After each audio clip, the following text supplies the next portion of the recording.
Yo, We're back. we're back. It feels good, man. It's I been missed it. It's been like a month. It's been, bro. It's been a cool minute, bro. But before you guys think that we've been slacking off, Oh god, we've got new stuff coming. I promise you, we got new stuff coming. bro. We've really been in the works, engineering some new stuff going on. No cap. And yeah, just trying to find ways in which you guys can be involved, especially during a time like this where we kind of have to be to ourselves for the safety of others. It may not be like everybody can pop up at one of our houses and record a podcast. So there have been things going on in LA. So unfortunately for Christoph, you know what I'm saying, a few things have been going on. Yeah, man, we had 2 COVID scares, 2 back to back. So at least for me, I went with some friends, hanging out, and then a couple days after, got that text, tested positive for COVID. So that's 14 days out straight away.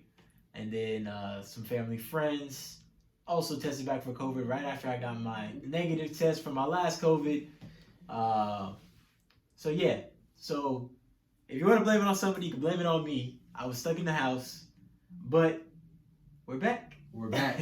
You know what I'm saying? And even being stuck at the house, we found ways to kind of like interact and continue our meetings and scheduling. So although we may not be broadcasting our conversations, we still have been having the important ones. Of course.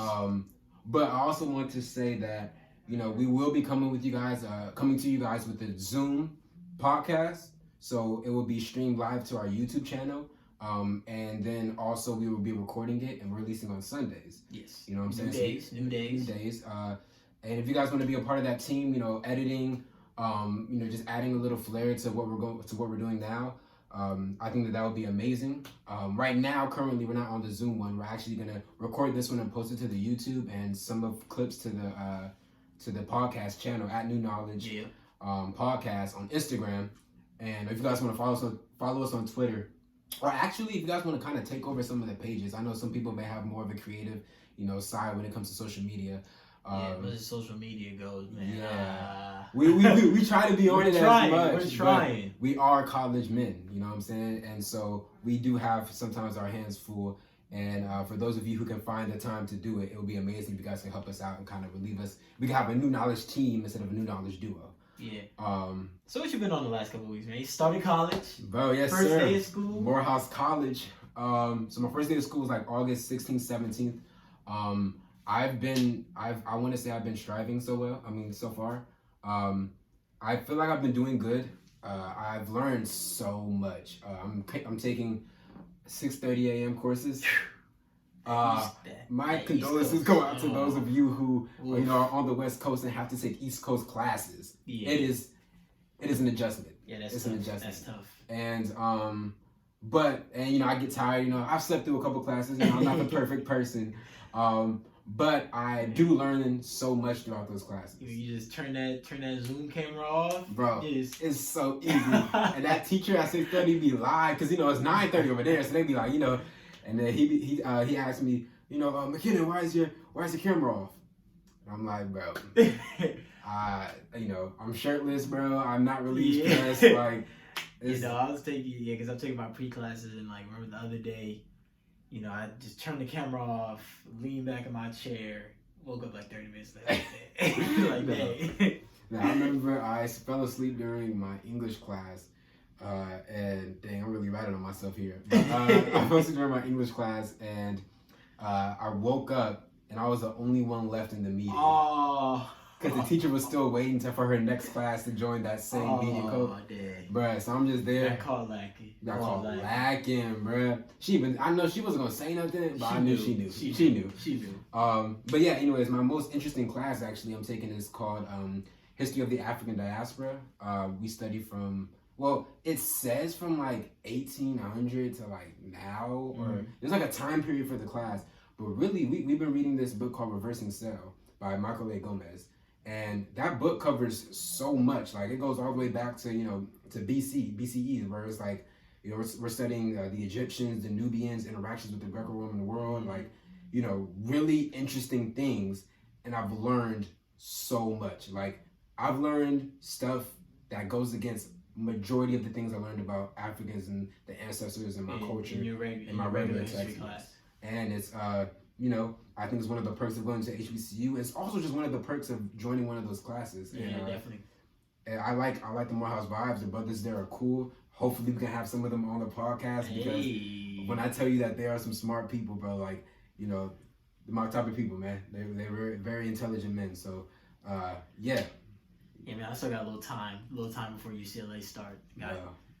But I'm not taking any interesting classes like that. I got a philosophy class. That's probably the most interesting thing. But like, there's so much you can get out of philosophy, though. Like, yeah, definitely. Yeah. I have no idea what to expect. But that's the one class I was taking. Like, you know what? Let me just spice it. Let me just spice it up a little bit. Yeah, no, I'm taking not so much computer science and math. Let me get one more. I think that's the luxury of taking the quarter system compared to the semester system. Oh yeah, I gotta take a whole bunch more classes at the end of it. Yeah, right now I'm taking like 8 classes. Yeah, you gotta like double, triple up and for the long haul. And we end at November 21st or something like that, like right before Thanksgiving. So that's like, not bad. That's not but we're going from December to February. Ooh, whoa, huh? Yeah. And then you come back. And then we come back. Then at what, May? Yeah. So speedy semesters. Like I spent the last before you got here, I spent the last 5 hours doing 26 paragraphs or so essay. Yeah, it's a lot, and it's what I chose to do, and I'm gonna take it. I'm gonna take it. Yeah. So let's let's dive into the current events. Oh, well, I mean, it's been so long. It's been so long. Definitely the past. Chadwick Boseman, definitely want to give our new knowledge respects out to his family, everybody who's touched. That was a tough one. It was a big loss for me. That's one of my favorite actors. You know what I'm saying? So it's and he's my favorite because he was able to play so many roles. Definitely. So perfectly. I mean, like the way that he was able to, I wouldn't even say act, but embody, yeah. Like just embody so many, like black icons. Yeah. And not only just black icons, but made himself an icon in like the Black Panther. It's like it's something that like it goes past just acting. Yeah. It's it was something really special, and like I say, like the only movie I've ever bought like for like whenever I used to have an Android, but we're not gonna talk about that. But like on my like Google Play Store, like the only thing I've ever bought, only movie I bought is 42. Yeah. And amazing. It was like that. It's funny. I'll tell you. So when it came out, when it premiered, so I played soccer at AYSO Region 1031. Now for those of you who don't know, it's right here, like down the streets of what we're in, Lemur Park. It's down there off of Stocker and Fairfax, next to those oil fields, right next to like Ladera. Yeah. And that field is primarily black people because that's who lives around there. And definitely growing up playing there, you played you had like an all-star team, which is like like a lot of the good players. And whenever we'd go to these tournaments, we were like the only black team, primarily black team. You always have those token black kids, like all that. But primarily black and Hispanic team, and we really had this. Or growing up, I mean, we never understood that until now, looking back. But like going to all these tournaments, we were the only black team, and it was like in this space where it was primarily white families, white players. You gravitate towards yourselves. So for whatever reason, I think it came out because when a movie you come out on like the Thursday before, the Thursday before, Friday, So like that Thursday night, whole team drove down to like downtown LA to go watch the movie. Yeah. And it was not even the whole team, but like the whole region drove down and watched it. Yeah.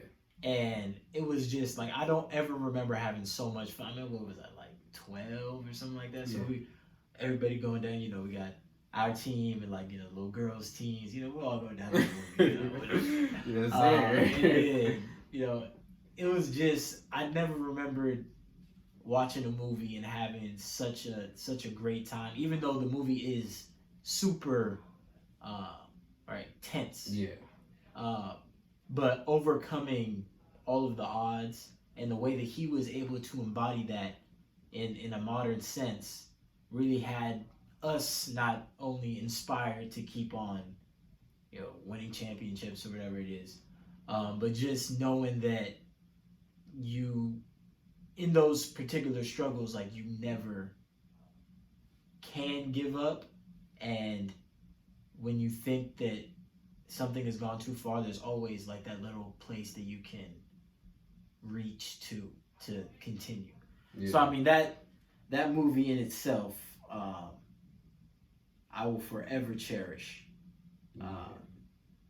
Forever. I had a dope experience like that when it comes to seeing the premiere of one of his movies. I was with somebody who joined us on a podcast episode. I think our last episode 4, Blaine Browning. Well, his family invited me to see the premiere at the TLC Chinese theaters, bro, for Black Panther. And I'm like, yo, say less, right? Bet. So I get there and I get his mom's passing back the tickets. And I remember before going in that, like, I knew that it was about to be the most insane special night. Because we rolled up, I'm seeing people in all types of amazing, beautiful African clothing. Everybody was coming, Bro, like the village was coming, bro. Like, it was so dope. It was on Amazon looking. Bro, and not just black people too, bro. Like, it was really like white people coming up there, bro, with with yellow, black, and green, bro. It was just so much culture, so much good vibes. And it was amazing. So, you know, we step into the place and you know, you can buy your Black Panther box and your Black Panther what you call the straw. Little straw. Yeah, you know what I'm saying? Like the ices. Yeah, the icy. That's what I had, the icy cup. Yeah. And we go and we're at a really good seat. You know what I'm saying? I wonder how they got those seats. We had a really good seat. And we're far up. And they're about to premiere the movie. And you know, the curtain, there's the commercials and previews and everything playing. And then they're about to premiere the movie. And before they open the curtain, it closes back. And then this guy comes out and he's like, you know, before you talk about the movie, you know what I'm saying? This is a new movie on behalf of Marvel. The TLC theaters like to present Black Panther, et cetera, et cetera. And to give guys a little introduction to the movie, here is Ryan and Chadwick. Oh, and the director. Yeah. And Chadwick Boseman walked out. You said this is a Chinese theater, right? The TLC Chinese theaters. And they walked out and they were like, you know, hey, everybody. So the whole Everybody, theater goes through it. Salute him, bro. We didn't even know how to do it, bro. We were salute him, bro. He walked out to one of the tracks on the Kendrick Lamar produced album. Fire. So it was just hard, right? Fire. And then like they give us like these really inspiring words, like, you know, this is for the culture. This is amazing. And so happy that everybody came out to see it and they hope that they enjoyed it or whatever.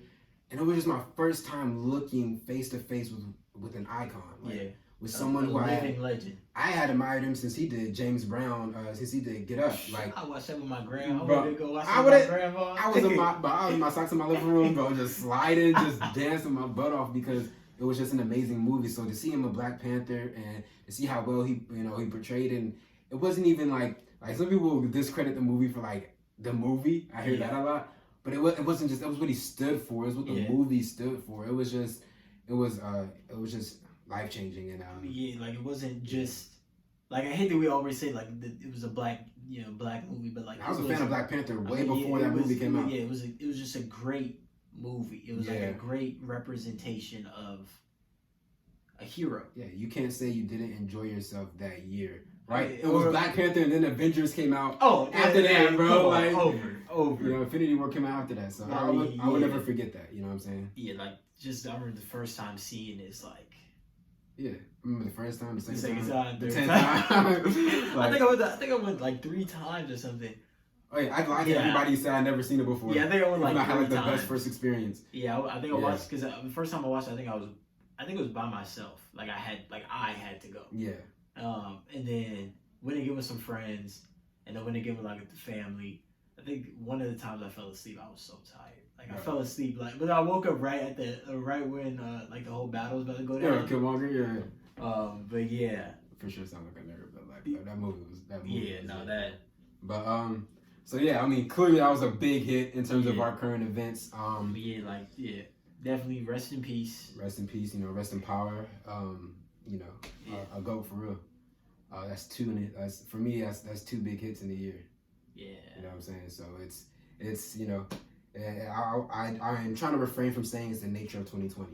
I'm trying to refrain from saying that the negative things that happen or because of it because of 2020. Yeah, and because I mean we have so much. It's hard to not say that, but then it's like you don't want to keep like speaking it into existence. Yeah. I found myself like I saw you rubbing your beard. I was like trying to rub the one hair shape like a pube on my chin. My little chin hair coming out. Trying to rub the one that I have. Hopefully it manifests into a full beard. Trying to manifest the chin hairs.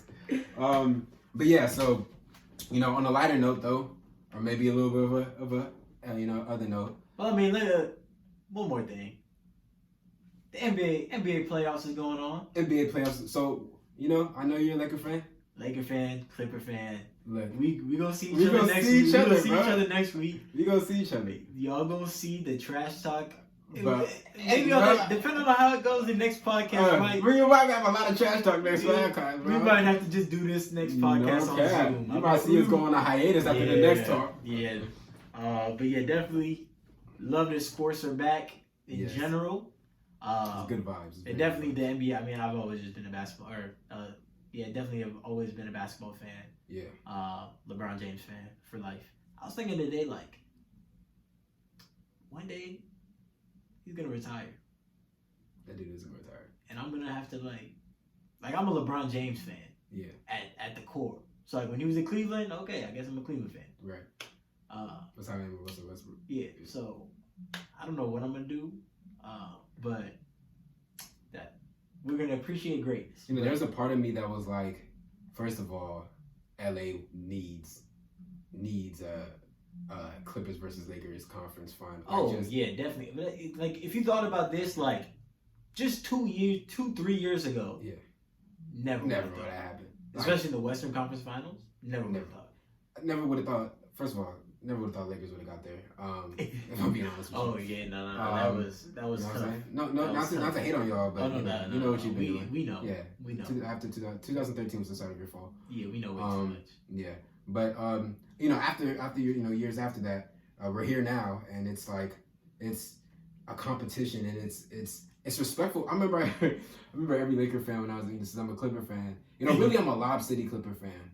Right? I fell in love with Lob City. I went to a slam dunk contest with Blake Griffin at the Sprite thing. That Blake Griffin craze. Bro, like I was a big Chris Paul fan, and I just fell in love with like I kind of was because of that I kind of became a Clipper fan by being forced to love that team. Even though I loved Russell Westbrook and OKC back when they had Harden, Westbrook, Durant, that's when I fell in love with Westbrook, you know what I'm saying, as a player, and as that his whole why not thing was kind of like my thing too, and so the NBA is affecting everything, and especially it happening at this time, it's as I get respectful, like, I don't know, respectful, like, I'm kind of crapping on the team, but it's, like, so respectful, and it's like, I respect when you lose, and I respect when you win, and it's like, I'm just glad it came back at a time like this, because it gave me something else to appreciate going into a time where it's like, but we're having insane fires, and now the sky is falling.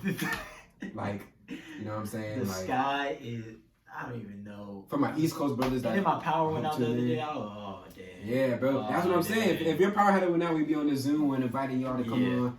You know what I'm saying? But that's what's going on. Like, it's real, and I feel like it's only here. It's only in these neighborhoods. Yeah, I mean, you heard what Governor Newsom was like. If you need any evidence of climate change, just come to California. Yeah.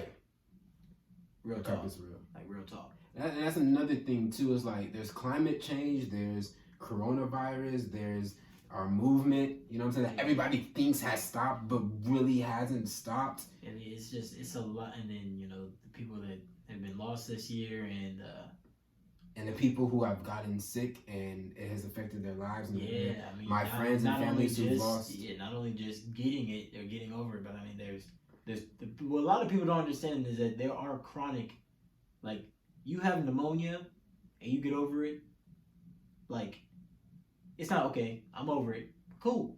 Yeah. Like, there are lasting chronic effects to any sort of sickness. Because it attacks. Yeah.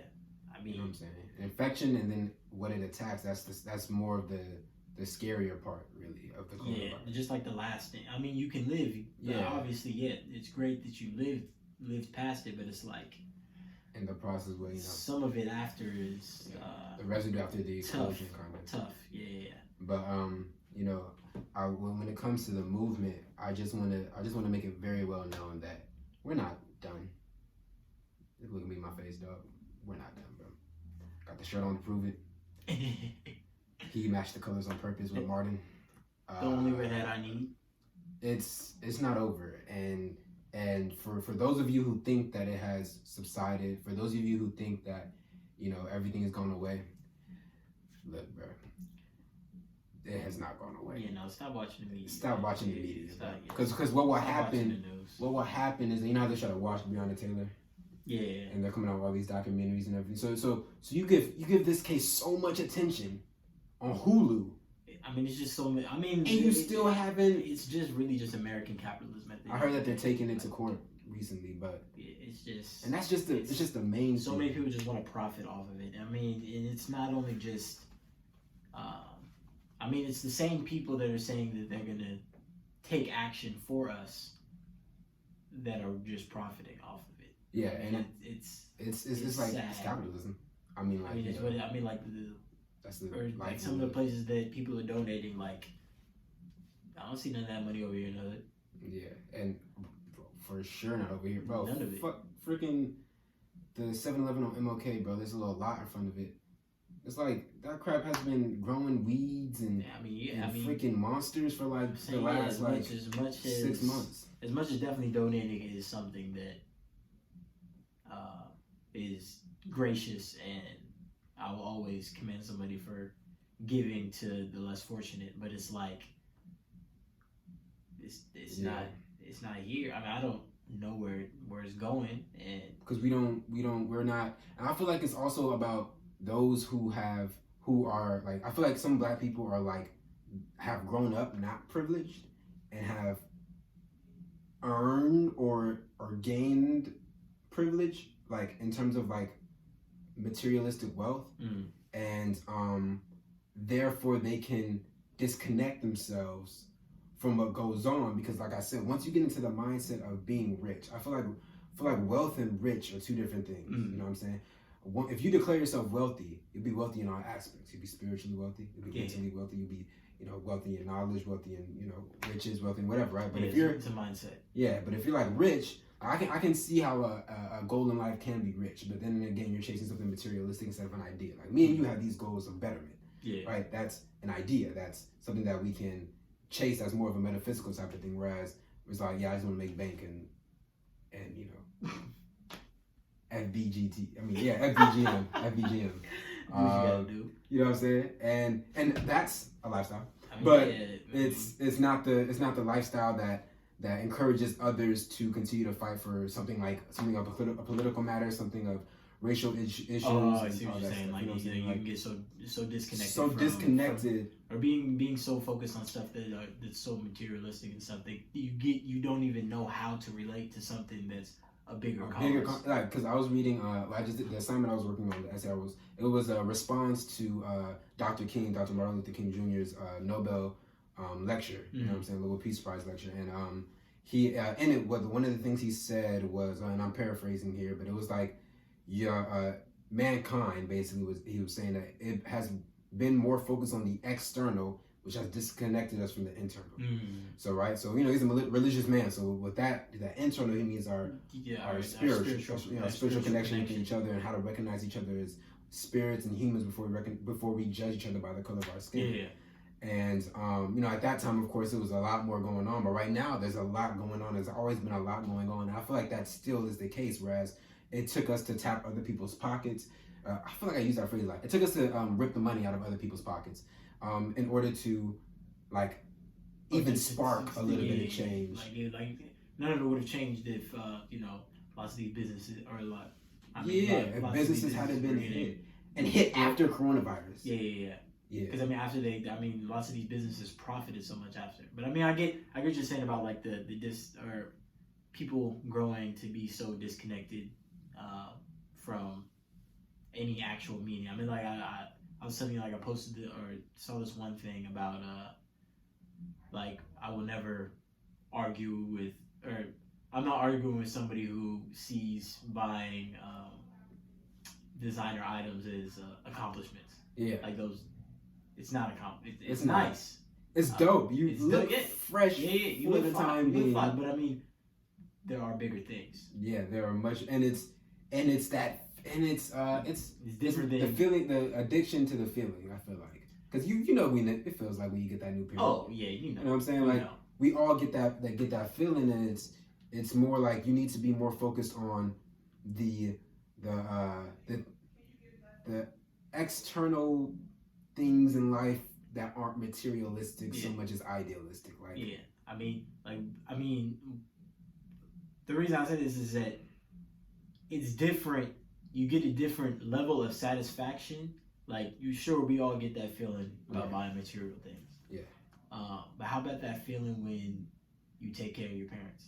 Yeah, or that feeling when you have to start like when you tutor somebody. Yeah. Or that feeling when the one kid who was struggling in a certain subject comes back to you and asks you for help, you help them and they ace it. Like there's the things that encourage continuation of like things that will always be consistent. Money can flood, but the U.S. dollar is not worth how much it's worth now. Yeah, you know what I'm saying? Like, I mean, it could drop anytime. But material, some of the things are just more meaningful and more lasting. Yeah, and I feel like one of those things that's really important right now is just I feel like equality does not exist in the way that it should, and I feel like because of that, that's why we're saying that it has not ended. It has not.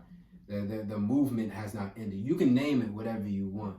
You know what I'm saying? They could alter its name. You could disconnect it from the Black Lives Matter movement. Like the movement towards equality has not stopped. So there's no reason why we should stop fighting. And I think that's the media has made it seem as if everything has died down. Like first of all, it's dangerous for LA to go outside right now.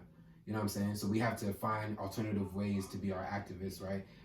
It's dangerous for there's a lot I heard. I was one of my friends let me into a Zoom call. I got to hear Ta-Nehisi Coates speak or whatever, and apparently there's a lot of things going on in Chicago.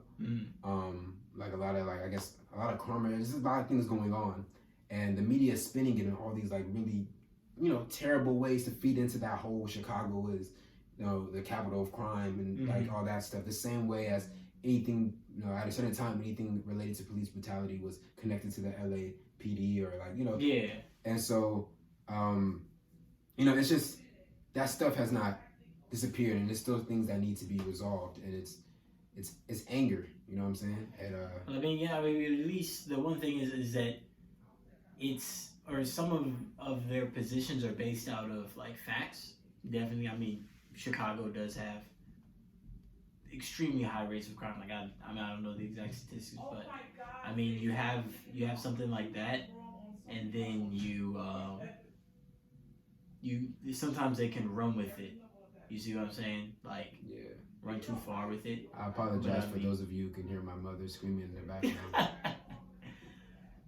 All new to the podcast. All new. But what I'm saying is that it's definitely a problem. But I guess the one thing that I have an issue with is that people act like there can't be two problems, or that we can't be focused on two things, or that because we're focused on one thing, that the other thing doesn't matter. Like, I think that's what it is.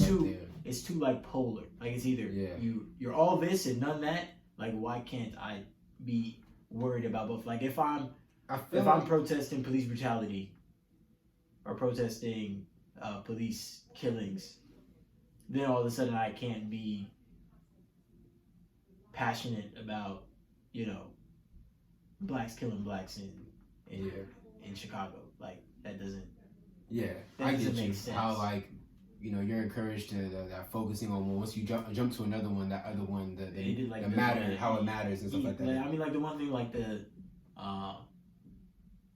like that one video, like the other day I was over here, and the guy was talking about I think it was like the 4-year-old kid that got like shot and killed by like a black man or something like that, and like, oh, where's the outrage for that? It's like,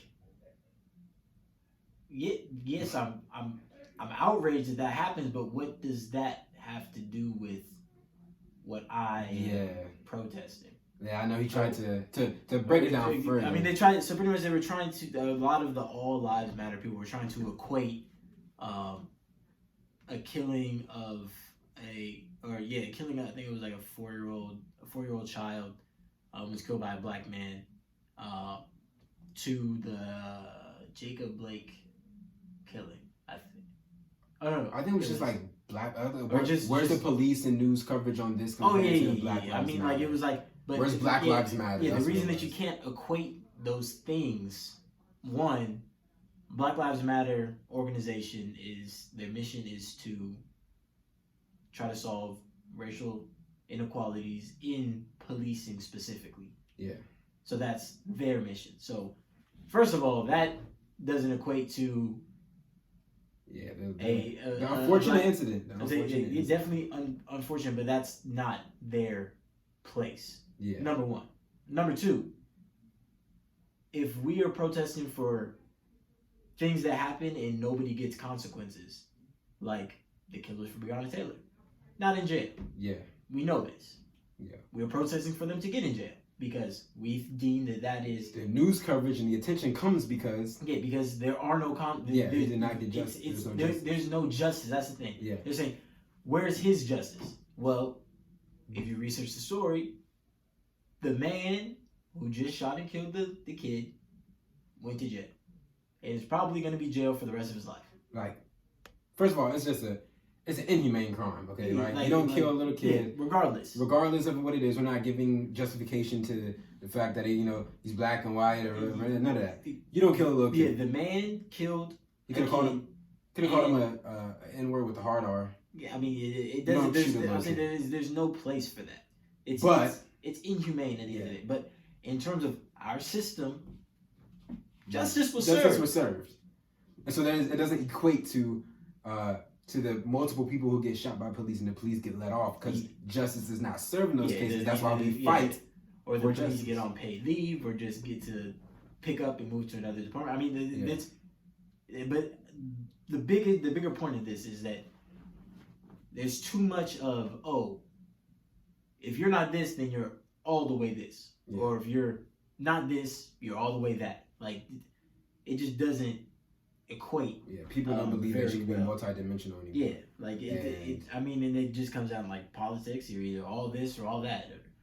Yeah. And it's like, there's less room for nuance. Yeah. And the worst part about that is that no matter how far right or how far left you are, the solution is somewhere in the middle. Right. Now, it's not dead in the middle. I happen to believe it's somewhat left. Right. That's just my belief. Right. Because it's not dead in the middle. It's in a range.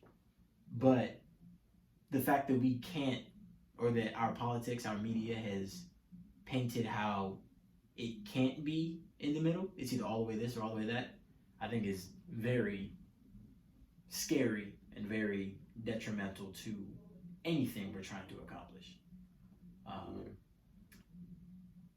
But yeah. Oh, and a little segue.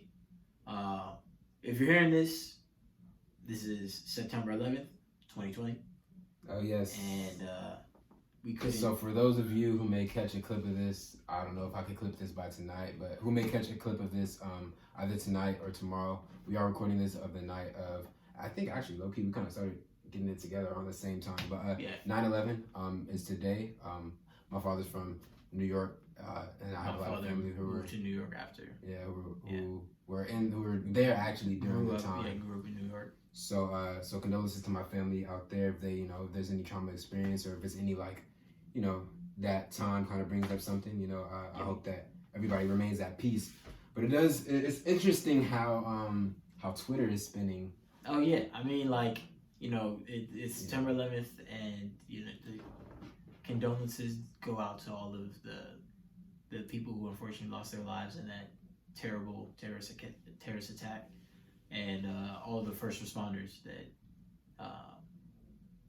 laid their life on the line to save lives. Definitely, condolences go out to them. But then I wake up this morning, go to class.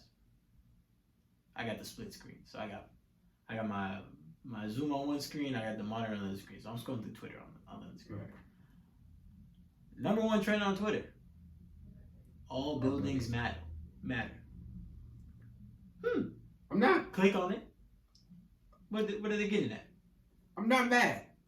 I mean, I'm not mad at all buildings matter. Definitely for somebody that, or who has family who lost their lives there. I mean, the internet is a ruthless place. And there's a point. And it could have caused some sort of trauma because it's taken away from that day. But I think it's funny. Look, okay, I'll go into why I think it's funny. All right, you know, Christoph trying to be all nice and stuff like that. That's what Christoph is, right? But y'all know me. Look, let's get to it, right? It's two sides. Right? It's two sides. Let's get it for real. That's that side. This is my side. Look, bro. First of all, I do not think that. I don't think it's technically taken away, right? Mm-hmm. Because we all know that it was a truly tragic time. I think it's playing on the idea that, like how we treat or we give condolences towards the buildings more than we do the lives lost to police brutality. I think it's playing on that because like it's the same way that All Lives Matter trolls us. Yeah. Right? Oh yeah. I mean, it shows so many of the All Lives Matter people who are who say that they are always patriots and all that. Mentality based. You try to pull up a post so I can like go straight off of it, but like it's I think I posted to my story recently or like that. There might be a few posts. But I think it's funny, you know, it's like all buildings matter. Oh, you know, maybe if that building, it's actually really messed up. But maybe if that building had put its hands up or hadn't resisted the first initial contact of the plane or whatever, it would still be standing, right? So yes, these are very messed up jokes or whatever. But a lot of Americans feel strongly and passionately about what happened to our country, right? And they seem to give that more care than the lives lost now. Now, there are a lot of lives lost in the crashes, which is the reason why I think that's a little sensitivity to it. Yeah. But I feel like it's another extreme that we have found we can go to because we are still not getting responses for all the other peaceful stuff we've done. I mean, if they can read into the hypocrisy of it all. Yeah, because if they can't, then if they can't, it's straight up. Yeah. If they can't read into it, then it proves a point, though. But I mean, it proves a point why people get so outraged when you yell "All Lives Matter" in a protest to Black Lives Matter. Yeah, and that's the only time you say it. You don't say, "Hey, all lives matter" when they're all saying "Blue Lives Matter." You don't hear that. You don't hear that. All lives matter. All that, bro. You don't hear that. But an anti-protest to a protest is not. It's not a protest. It's the support of the op. It's not a protest, right? Like if you're like protesting, yeah, I'm not gonna use colors, you know. Like if you're protesting, like, yeah, bro, you know, chairs are better than like stools or something like that, right? Or like chairs matter too, even though everybody's using stools, right? Yeah. And I'm over here like, all things you can sit on matter. Yeah. Right? It's like you're not contributing. I'm not contributing to anything. Yeah. I'm just trying to take away from you because I'm annoyed of what you're saying. Yeah, that's like the one thing I was telling you, like the one thing I don't understand. Skeptics. Yeah. Skeptics, from what I know, all they do is just say no to stuff. Like climate change skeptics. Yeah. So there's evidence for climate change, whatever. You have climate change, like enthusiasts. I don't know how you say that. People that believe in climate change. Believers. Yes. And then you just have people. I was trying to make believers or something like that. And then skeptics, you just have people that literally all they do is just say, "Oh, nah, bro, that's not right." Yeah. They don't bring any evidence. They don't bring any evidence. They don't bring nothing, bro. Literally, all they do is just bring you down. I got them riled out. That's you know it. What I'm saying? All they do is just bring you down. They don't contribute to the conversation. All they do is just say, "No, you're not right." And it's like you're not contributing to anything. We're not getting anywhere. Like, bro, they're not even getting to your side. You're just trying to stop me from getting to my side. Yeah, bro. Like, hold up. Excuse my whatever language you want to call it. I'll say my French, but you know, whatever. But like, French. If you don't shut the if you don't shut up, bro, like shut the front door. Because like it's a family show. Okay, my fault. It's a family fault. I actually haven't been cursing. I want you guys to acknowledge the fact that we've been trying. I think I slipped up one time. I don't think I slipped up. But if you really want to challenge me, I'll put the questionnaire down if I slipped up. I think I slipped up one. For every person who says I slipped up, if you're right, I'll give you $10. Ooh. Out the new knowledge budget. We gotta get these ads going. But look, no, for real though, my biggest thing, yo. You know what I'm saying? Yo, first of all, this is not even like where we were going with the podcast. But like, since we're here, right? This one is about skeptics and the people who say stuff and shouldn't be speaking out. Here's my thing, right? I love you, right? As people, I see you. You guys are amazing human beings. You know, I'm saying you guys may be smart or whatever. I do not doubt that you guys have some sort of knowledge, but your ignorance plagues you, right? And also on the day, your passion to speak on something you do not recognize or not have any previous knowledge on defeats more than what you can see. See, while you think you're supporting or while you think you're expressing your feelings, expressing your, acting upon your First Amendments, you know what I'm saying? Expressing that freedom, expressing that right to speak, you're actually destroying something that is extremely constructive and actually benefits a huge part of your society that is hurting right now. Because if you were ever American, we're all based upon the integration of culture, right? So there should be no reason why you want to defeat somebody fighting for, the equality, the peace, all of that, right? I don't think... See, the one thing I don't understand, for these people that are against us protesting police or trying to... Police reform. The one thing I don't get is, even if it's all over Black Lives Matter or anything, it's not like in the laws it's going to say, oh, do this only if it's a brother in the car. Do this only if it's a brother over here. Only if it's a sister over here. It's like these reforms that people are trying to puch. Oh, yeah. They help everybody, bro. I don't understand. It helps benefits everybody. Like non-biased training helps everyone. A great example is when I was on the phone with somebody. How do I not insult this dude? I don't know. He was ignorant. I don't really know how to put it. I'm sorry. He wasn't that smart, right? He was one of those Blue Lives Matter people, but he's also affected by police brutality. I don't know. He is a person of color, but very supports Republic side. I'm not mad at any Black Republics, but like right now, you're not doing nothing for us right now. He was arguing with me, and what he was saying was like, he was saying that our anger and the way that we act out because of Black Lives Matter is destructive to our movement. And when it came to Jacob Clark, he had said that the police had the right. Blake. Yeah, Jacob Blake. I'm sorry. Jacob Clark. I know a Jacob Clark. I'm so sorry, dog. My bad, dog. My bad, dog. I didn't mean to add you on the show. I didn't mean to add you on the show, dog. I meant Jacob Blake, dog. Yeah. No cap, bro. You a homie. All right, dang. I confused him with a white shooter. Oh, damn. Oh. All right. All right, continue. That's a moment. Continue. But anyways, when the white shooter had done all those things, right? He was basically justifying it by saying that police and those people who were defending the thing had the right to shoot those people because they were scared, or that they were defending property. Now, first of all, I don't think any civilian should have a gun. That's like if me and you said, let's defend our hood, and shot up, it's a little too close on, shot up like anybody who threatened to, like, let's say, go into Lamert Park and, like, I don't know, push over one of the statues or like destroy a building or whatever. And it's like if we took it to ourselves to go and kill those dudes. Now, we're peaceful people, right? And we also know the role we play in justice system and society. So we would never arm ourselves, nor would we ever go out and do something like that. Yeah. But see, there has to be a feeling of entitlement and a feeling of we know we cannot get in trouble for going out and killing these innocent people. Oh yeah. Right? Just because they're protesting for something doesn't make them not innocent.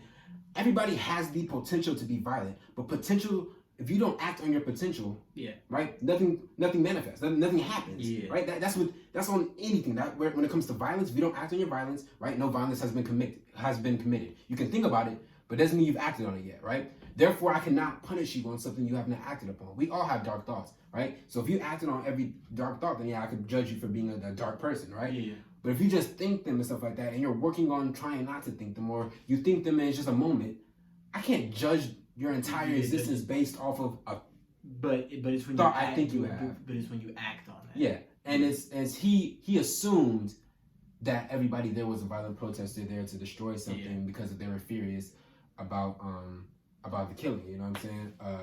So with all that being said, back to you guys, the ignorant, not the people just watching. I feel like you guys need to shut up and respectfully, because you're destroying something we're really like working on that's really amazing. You know what I'm saying? Like what we're doing is equality for people of color and just everybody. It's just equal treatment. It's love. It's peace. It's everything, right? And we've been fighting for it for a really long time.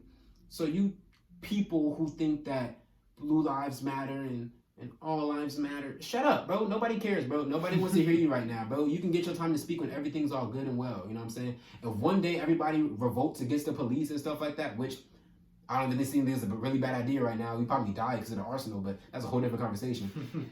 If that happens, then you can talk. Then blue lives may matter, right? If I hurt a police officer and I'm let off free and my union protects me and everything like that, then you can go ahead and do your little bitch. Yeah, Damn. Oh, you slipped up. Damn, I was mad. But I mean, I think it just comes down to I was mad.